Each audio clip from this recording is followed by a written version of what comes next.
ጊዜ ቃላችን ለእርሱ ሁን ማለት ብቻ ነው፣ ወዲያውኑ ይሆናል። ስለዚህ በሱረቱል ቀሶስ ምዕራፍ 28 ቁጥር 68 ላይ ጌታ የሚሻውን ይፈጥራል ይመርጣል፣ ለእነሱ ምርጫ የላቸውም ማለት። ቀደር ከዊኒ በሚባለው ላይ የአንቺ ምርጫ ሰው የለበት። የተኛ ሰው እስኪነሳ ድረስ እብድ ያበደ ሰው ከአቅምሽ በላይ የሆኑ ነገሮች በአጠቃላይ አላህ አይጠይቅም ማለት ነው። ምንም ምርጫ የአንቺ ምርጫ የለም። ወንድ ሴት የሚባሉ ነገሮች፣ አጭር ረጅም ምናምን በሚባሉ ነገሮች ላይ ያንቺ እንትን የለበትም። ይሄ ያለ ውሳኔን መቀበል አለብን። ወንድ ሴት የሚባሉ ነገር ማለት ነው። አጭር ረጅም፣ መወለድን መሞት አያስቀጣም፣ አያሸልምም።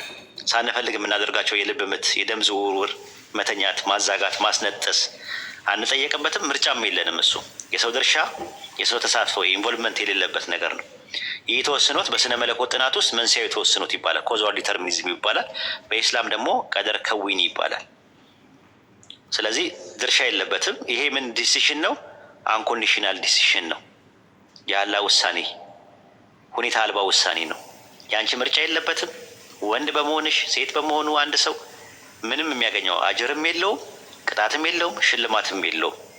ይሄ እንዲሆን የጻፈው ነገር ላይ ነው። ያ ሁለተኛው ደግሞ የሚባለው ደግሞ ቀደር ሸርዒ የሚባል አለ። ሸርዒ ማለት ያው ሸርዓ ነው ራሱ ድንጋጌ መርህ ማለት ነው። ሸሪያ ያ ሸሪያ በሱረቱል ጋሺያ ምዕራፍ 45 ቁጥር 18 ላይ እንደዛ ነው የሚለው። በትክክለኛ ህግ አደረግን ነው የሚለው። ህግ ለሚለው የአረብኛው ቃል ሸሪዓ ነው የሚለው። ሱረቱ ማይዳ ምዕራፍ 5 ቁጥር 48 ላይ ከእናንተ ለሁሉም ህግና መንገድን አደረግናል።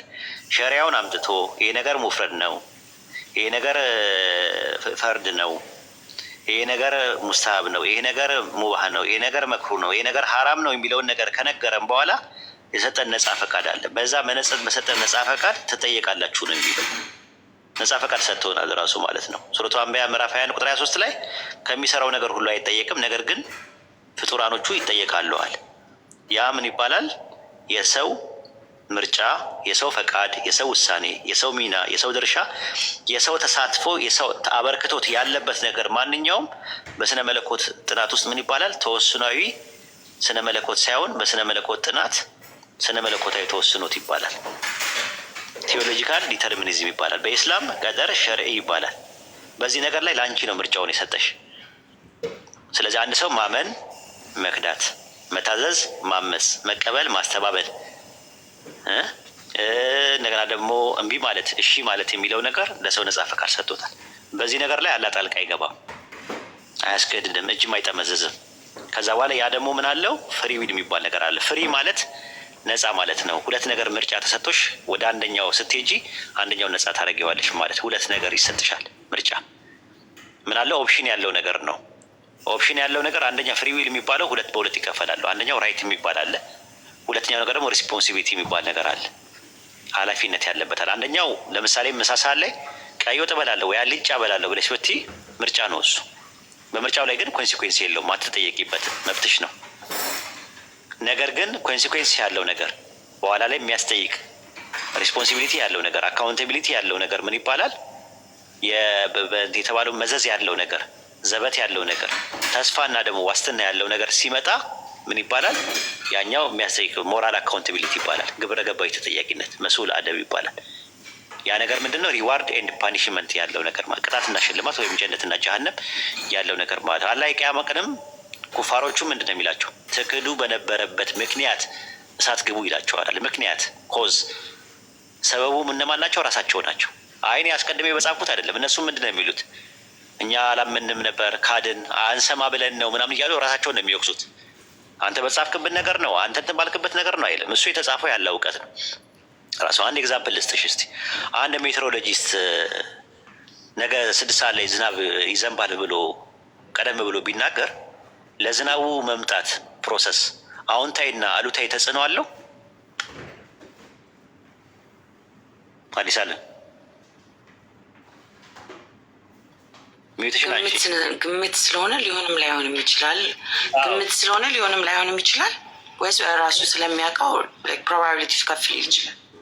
አዎ 6 ሰዓት ላይ ነገ 6 ሰዓት ላይ ዝናብ ይዘንባል ብሎ ቢናገር የተርሚኖሎጂ ምንድነው የዝናቡን መምጣት ላይ አሉታዊ ወይም አዎንታዊ ተጽዕኖ አለው? 6 ሰዓት ላይ ቢመጣ ባለው ሜትሮሎጂስቱ በተናገረው መሰረት 6 ሰዓት ላይ ቢመጣ ሜትሮሎጂስቱ በጣም እውቀቱን ነው የምታደንቂው ወይስ እጁ አለበት ነው ብለሽ በትዩ? እውቀቱን አደንቃለሁ በዛን ሰዓት ከዘነበ እንደዛ ማለት ነው። ስለዚህ አላህ አስቀድሞ ሁሉን ነገር ያውቀዋል። አሁን የመጽሐፉ ነገር ላይ ደግሞ ተመልከች፣ አንድ መድኃኒት ሲሰራ ኬሚስት ይቀምምና ይሰራዋል፣ ፕሮሰስ ያደርግና ይሰራዋል። ያ የተሰራው ነገር የፋርማሲስቱ ደግሞ አይቶት ውስጥ ያለው ፋርማሲ ውስጥ ያለው ፋርማሲስት አይቶት በምን ቀን ኤክስፓየር እንደሚያደርግ ከላዩ ላይ ይጽፍበታል። አሁን ጥያቄ የሚነሳው መድኃኒቱ ኤክስፓየር የሚያደርገው ፋርማሲስቱ ላዩ ላይ ስለጻፈበት ነው ወይስ መጀመሪያውኑ ኬሚስቱ ስለቀመመው ነው? እሱ ሲቀመመው የዛ ኤክስፓይሬሽን ዴት ስለሚሆን ተጠያቂው ማን ነው? አሁን መድኃኒቱ ኤክስፓየር እንዲያደርግ ተጠያቂው ማን ነው? ፋርማሲስቱ ነው ወይስ ኬሚስቱ ነው? ኬሚስቱ ኦብቪየስሊ ኬሚስቱ ነው። ስለዚህ ልክ እንደዛ ማለት ነው። እና ተጠያቂዎቹ እኛ የምንሰራው ሰዎች ነን። ምንሰራውን ስራ ግን አምላካችን አላህ አስቀድሞ ስለሚያውቀው ያወቀውን ነገር በጥብቁ ሰሌዳ ላይ ጽፎታል። እዛ ላይ የተጻፉ ነገሮች በሁለት ይከፈላሉ። ስለሚሆን የተጻፈ ነገር አለ፣ እንዲሆን የተጻፈ ነገር አለ። ስለሚሆን እንዲሆን በተጻፈው ነገር ላይ የእኛ ድርሻ የለበትም፣ ምንም ድርሻ የለበትም። አንቀጣበትም፣ አንሸለምበትም፣ አንጠየቅበትም ማለት ነው። ስለሚሆን የጻፈው ነገር ደግሞ ሰዎች ስለሚያደርጉት የጻፈው ነገር አለ። ምን እንደጻፈው ደግሞ አልነገረንም። እሱ እውቀቱ ብቻ ነው፣ በእውቀቱ ነው። በሰማይና በምድር ያለውን ሁሉ ያውቃል። ይህ በመጽሐፉ ላይ የተመዘገበ ነው ይላል ጌታዬ። እውቀቱ አይሳሳትም፣ አይረሳም፣ በመጽሐፉ ላይ የተመዘገበ ነው ይላል። ብዙ ቦታ ላይ መጀመሪያ ስለ እውቀት ያወራና ያ እውቀቱ ተመዝግቧል ይላል። ማነው የመዘገበው? አላህ ነው። ይህ በእሱ ላይ ገር ነው፣ አስቸጋሪ አይደለም ያን ማድረግ ብሎ ነው የሚያስቀምጠው። ከዛ አንጻር ነው ይሄን ይመስላል። ሁለቱ አይ ቲንክ አንደርስታንድ ካረኩትኝ የመጀመሪያ ስለ ኔቸር በሚለው ያስኳቸው ነገሮችን እኛ ተጠያቂ የኛ አይደለም ሁኔታው፣ ግን በሀሳባችን በሁኔታ ላይ በምንመርጣቸው ሁኔታ ላይ አልነገረንም እንጂ እሱ አዋቂነቱን ያውቃል። እኛ ለምንመርጣቸው ሁኔታዎች ማለት ነው ያውቀዋል። የምንመርጠው ምን እንደሆነ ያውቃል። ግን በውሳኔው ላይ ውሳኔውን ለእኛ ትቶታል። የምርጫው ላይ ማለት ነው። ምርጫው ላይ ለአንቺ ምርጫውን ሰጥቶታል። ያላ ውሳኔ የወሰነው ምንድን ነው? አንቺ እንድትወስኝ ወስኗል። ለአንቺ ነው የሰጠሽ ምርጫው ማለት ነው። ጀነትና ጀሃነም የሚባሉ ሰዎች አሉ፣ ግሩፖች አሉ። ሁለት ግሩፕ እንደሚኖር አስቀድሞ ወስኗል። ዓለም ሳይፈጠር ዘመን ሳይቆጠር ጀነትና ጀሃነም የሚባል ነገር ፈጥሮ እንደሚፈጥርና ጀነትና ጀሃነም ውስጥ ሰዎች እንደሚገቡና የጀነትን ሰዎች እንደሚቀጣ የጀነትን ሰዎች እንደሚመነዳ የጀሃነም ሰዎችን ደግሞ እንደሚቀጣ አስቀድሞ አላህ ወስኗል። ከዛ እዛ ውስጥ እዛ እንትን ውስጥ ወይ የጀነት ሰዎችም ወይም የእሳት ሰዎች የመሆን ምርጫው ለሰው ልጆች ነጻ ፈቃድ ሰጥቷቸዋል። ይህን ይመስላል። ኦኬ እኔ አሁን አንደርስታንድ ለሰዎች ለመመለስ ግን ዊርድ የሚሆንብኝ እሱ ሁሉ ነገር ካወቀ ለምን ለሌሎቹም አንድ መንገድ ላይ መጥፎና ራይት እና ሮንግ ከሚያደርገው ከነበረ ለእነሱ ፍቀረ በኋላም ላይ ያን መጥፎ እንደሚያደርጉት ካወቀ ለምን ያንን አደረገው የሚል ጥያቄ ይመጣልና እሱ የራሱ ይክማ አለው። እሱ ሁሉን አዋቂ ነው ይላል። እሱ ጥበበኛ ነው ይላል። ጥበቡና እኛ ማናቃቸው ማንረዳቸው ነገሮች አሉ። ማናቃቸው የእኛ ሚጢጥ አይምሮ የተፈቀደልን እዚህን ያክል ነው የተፈቀደልን ማለት ነው። በተፈቀደልን መንገድ ለዛ ነው በሚሰራው ስራ አይጠየቅም ይላል ቁርአን ሱረቱ አንቢያ ምዕራፍ 21 ላይ በሚሰራው ስራ እሱ አይጠየቅም ይላል። እነሱ ያንን ነገር ለምንድን ነው እኔን ሴት ያላደረገኝ አንቺን ደግሞ ሴት አድርጎ ማለት ነው። እኔ ሁላ ጥያቄ አለኝ። እሱም አልጠይቅ ካልኩኝ ለምንድን ነው ግን አዲስ አለም እንደዛ ያደረገኝ? እንደው እሱን የሚነግረኝ ሰው ይኖር ይሆን? ለምንድን ነው ወንድ ያደረገኝ? ለምን ሴት አላረገኝም? እኔ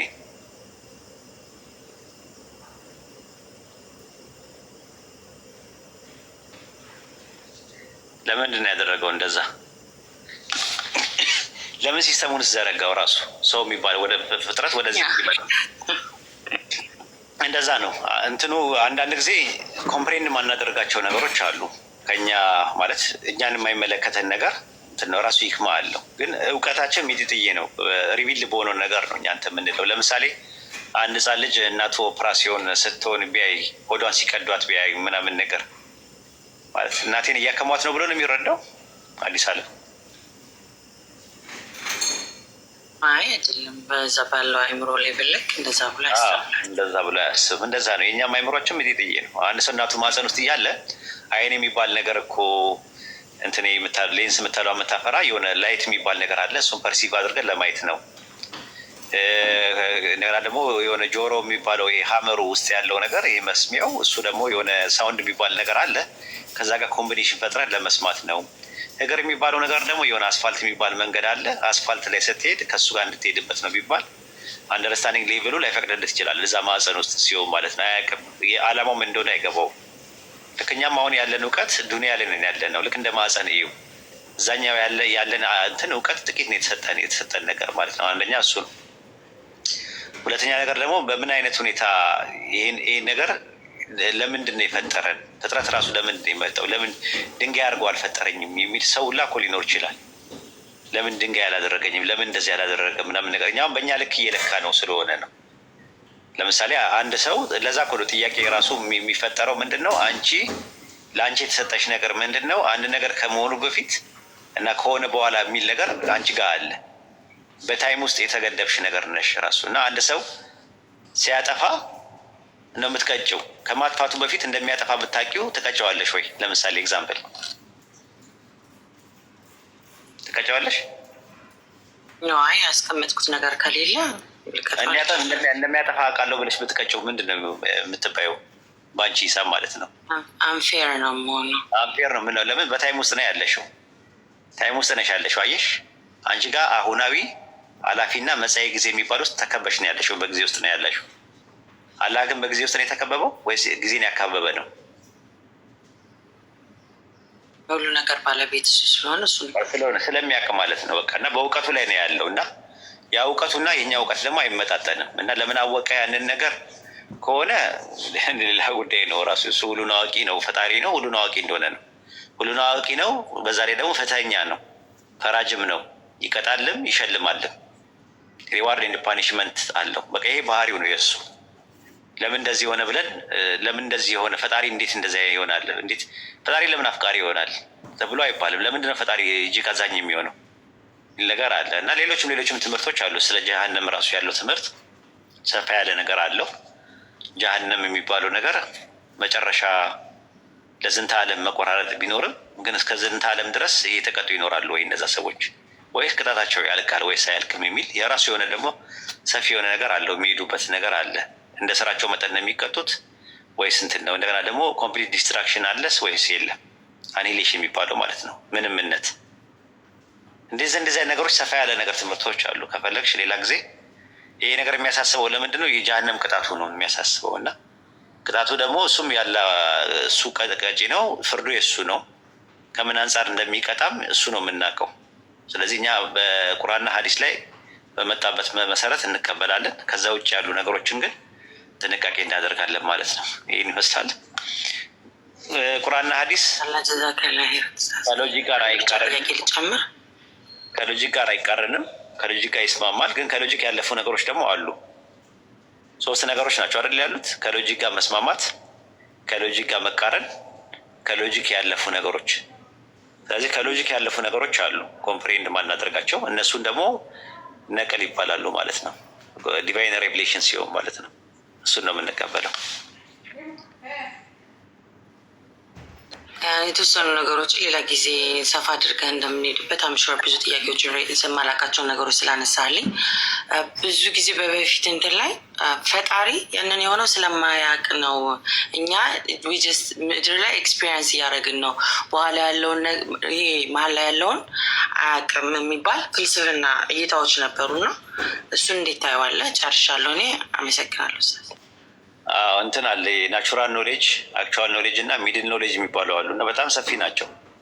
አይ ቲንክ እዚህ ጋር ያለው ሰው ምን ያህል ይረዳዋል ማለት በአወራው ምን ያህል ይረዳዋል የሚለውን አላውቅም። በራሱ እነ ቶሚዝም ምናምን የሚባሉ አሉ አይደለ? እነሱ ያመጡት ትምህርት ነው። እነ ቶሚዝም ቶማስ አኳይነስ ምናምን የሚያመጡት እነ ሌሎቹም የሚያመጡት ትምህርት ነው። ሰፋ ያለ ነገር ነው። ፕሪዲስቲኔሽን እነሱን ላይ ይቀበላሉ። ፕሪዲስቲኔሽን አስቀድሞ መወሰን የሚባለውንም ራሱ ይቀበላሉ እና አስቀድሞ መወሰን የሚባለው ነገር ሲቀበሉ ከዛ ጋር በተያያዘ መልኩ ኖሌጁ የትኛው ጋር ነው የሚወስነው? ናቹራል ኖሌጅ የሚባል አለ፣ አክቹዋል ኖሌጅ ብለው የሚያሉት አሉ። ካውንተር ፋክቹዋል ኖሌጅ የሚባል ነገር አለ። አንድ ነገር የማየውን ነገር ቢሆን ምን እንደሚሆን ያውቃል ብለው የሚሉት ነገር አለ። ልክ በኢስላምም አለ እሱ ትምህርት በነገራችን ላይ እና በጣም ሰፊ ነው። ትንሽ እንትን ካላለ መሄድ እችላለሁ ፈቃደኞች ከሆኑ ማለት ነው። ሰው ፈቃደኛ ከሆነ ትንሽ የሚያምትን ስለሚል ሳወራው ምናልባት ላይገባችሁም ይችላል፣ ሊገባችሁም ይችላል። ምናልባትም አዲስ አለምም ደግሞ ሊገባትም ላይገባትም ይችላል። እኔ ይገባታል ብዬ ነው ማምን ነው። ግን ካልገባት ደግሞ በጣም ነው ጦሷን ይውሰድ ብዬ ነው እንትን ብለው ሂደበት ካላችሁኝ እሄዳለሁ። አይ ሊወሳሰብ ይችላል ካላችሁኝ ደግሞ እተዋለሁ ማለት ነው። ስለ እንትን ማለት ነው ቶማስ አኳይነስ እና አንደኛው ደግሞ እንትና ማለት ነው ይሄ ሞናላዊትነትን ያራምድ የነበረው ሞሊና የሚባለው ስለ እነሱ 1535 እነሱ ናቸው ይህንን ነገር ያመጡት። ሊሄድበትና ከገባችሁ ገባችሁ ነው፣ ካልገባችሁ ትተውታላችሁ ማለት ነው። እንግዲህ ሂድበት እያሉ ነው። ሊሄድበት አዲስ አለም ትፈቅድልኛለሽ?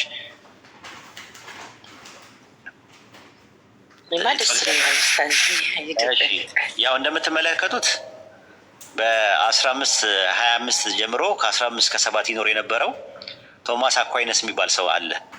የካቶሊክ ቄስ ነው፣ የስነ መለኮት ሊቅና ያው አርስቶጣሊያዊ ፈላስፋ ነው። ራሱ አርስቶትልን ነው ቤዝ አድርጎ ያመጣው። በቅድመ ውሳኔ ትምህርት የአውጉስቲኖስን ዘይፖ የሚባለውን የአልጄሪያ ውስጥ የነበረውን አውጉስቲኖስ የሚባለውን ትምህርት ነው የሚከተለው።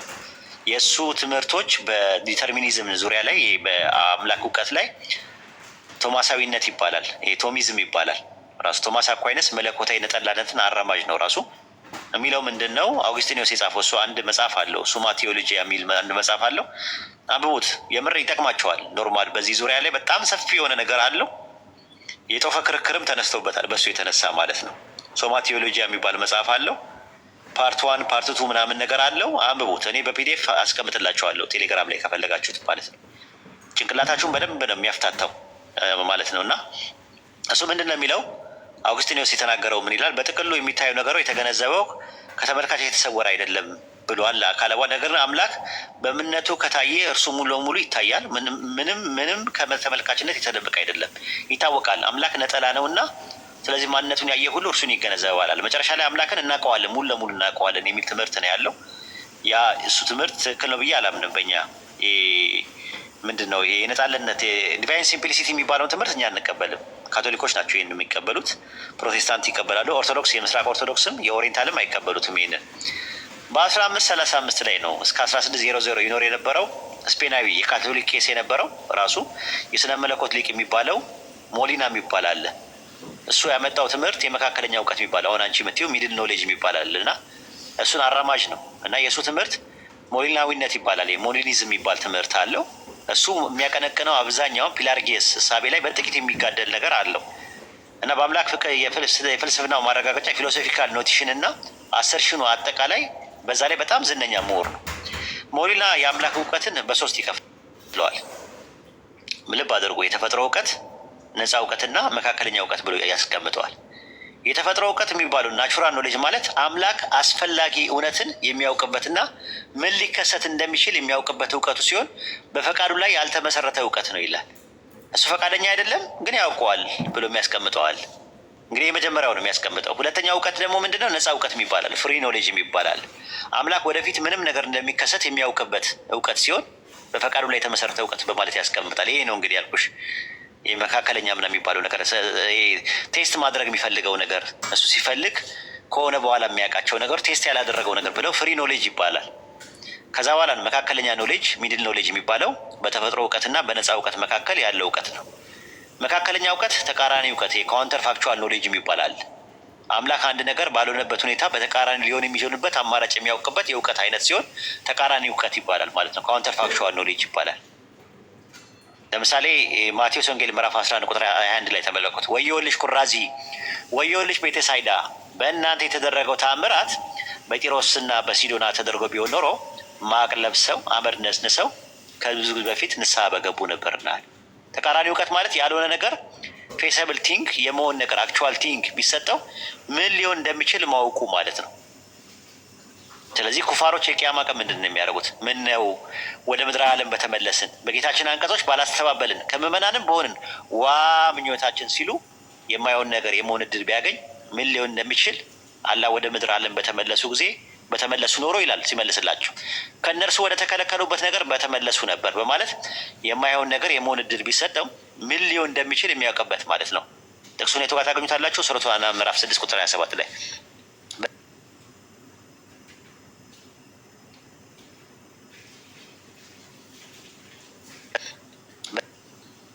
የሚያስደነግጥ ነገር ባየ ነበረ። ይልቁንም ከዚህ በፊት ይደብቁት የነበር ሁሉ ተገለጸ። ወደ ምድረ ዓለም በተመለሱ ኖሮ ከእርሱ ወደ ተከለከሉበት ነገር በተመለሱ ነበር። እነርሱ በእርግጥ ውሸታሞች ናቸዋል። ካውንተር ፋክቹዋል ኖሌጅ ያለው እሱ ነው። ካውንተር ፋክቹዋል ኖሌጅ ባለው ነገር አንድ ነገር የመሆን እድል ተሰጥቶት ምን ሊሆን እንደሚችል አስቀድሞ አላህ ያውቀዋል። ራሱ ካውንተር ፋክቹዋል ኖሌጅ ማለት ነው። እና በሞሪና አቀራረብ አፕሮች ውስጥ የአምላክ ውሳኔ ያለው በመካከለኛ እውቀትና በነፃ እውቀት መካከል ነው ብሎ ነው የሚያምነው። አምላክ ከፍጥረት በፊት ነገር ሁሉ የወሰነው በመካከለኛ እውቀትና በነፃ እውቀት መካከል ያለው ከፍጥረት በፊት ስለሚያውቅ ነው የሚል ነገር አለው። እንግዲህ ይሄ ነገር ምናልባት ዘዳግም 31:16 ላይ ክርስቲያኖቹ ምናልባት የምትፈልጉት ከሆነ እንዲህ አይነት ነገሮች አሉ። እሱ ያነሳችሁ ጥያቄ ማለት ነው። ከገባችሁ ገባችሁ ነው፣ ካልገባችሁ ጦሳችሁና ጥንቡሳሳችሁን ይዞ ሄድ ነው የምለው። ያህዌ ሙሴን አለው፣ እነሆ ከአባቶች ጋር ትተኛለህ፣ ይህ ሕዝብ ይነሳል ይቀመጥበት ዘንድ በሚሄድበት ምድር መካከል ያሉት ሌሎች አማልክት ተከትሎ ያመነዝራል፣ እኔም ይተወኛል፣ ከእነርሱ ጋር ያደረግኩበትን ቃል ኪዳን ያፈርሳለዋል። ሕዝቡ ወደፊት ሌሎች አማልክትን ተከትሎ እንደሚያመነዝር እርሱን እንደሚተወው ቃል ኪዳን እንደሚያፈርስ ቀድሞ ስላወቀ ፊቱን ከእነርሱ መሰወሩን ውሳኔውን ነው የሚያሳየው። ዘዳግም 31:18 ላይ ይዩት። 31:18 ላይ ይዛው ሌሎችን አማልክት ተከትለዋልና ስላደረጉት ክፋት ሁሉ እኔ በዚያ ቀን ፈጽሜ ፊቴን እሰውራለዋል። ይሄ ምንድን ነው? ካውንተር ፋክቹዋል ኖሌጅ የሚባል ነገር አለ። በጣም ሰፊ የሆነ ትምህርት ነው። ምናልባት ወደፊት በሰፊ ሄድበታለሁ። የኸድር ያ ወጣቱ ልጅ በውስጡ ያለው ንያ አላህ ስለሚያውቅ ከወላጆቹን ሄዶ ከማክፈሩ በፊት አስቀድሞ እንዲገደል ያደረገው ኸድር ምክንያቱ ካውንተር ፋክቹዋል ኖሌጅ የሚባል ነገር ነው። በጣም ሰፊ ነው ነገር ነው ያነሳችው። ይሄ ሚድል ኖሌጅ የሚባለው ነገር ቀላል አይደለም። ትንሽ ሴንስ አድርጎሻል።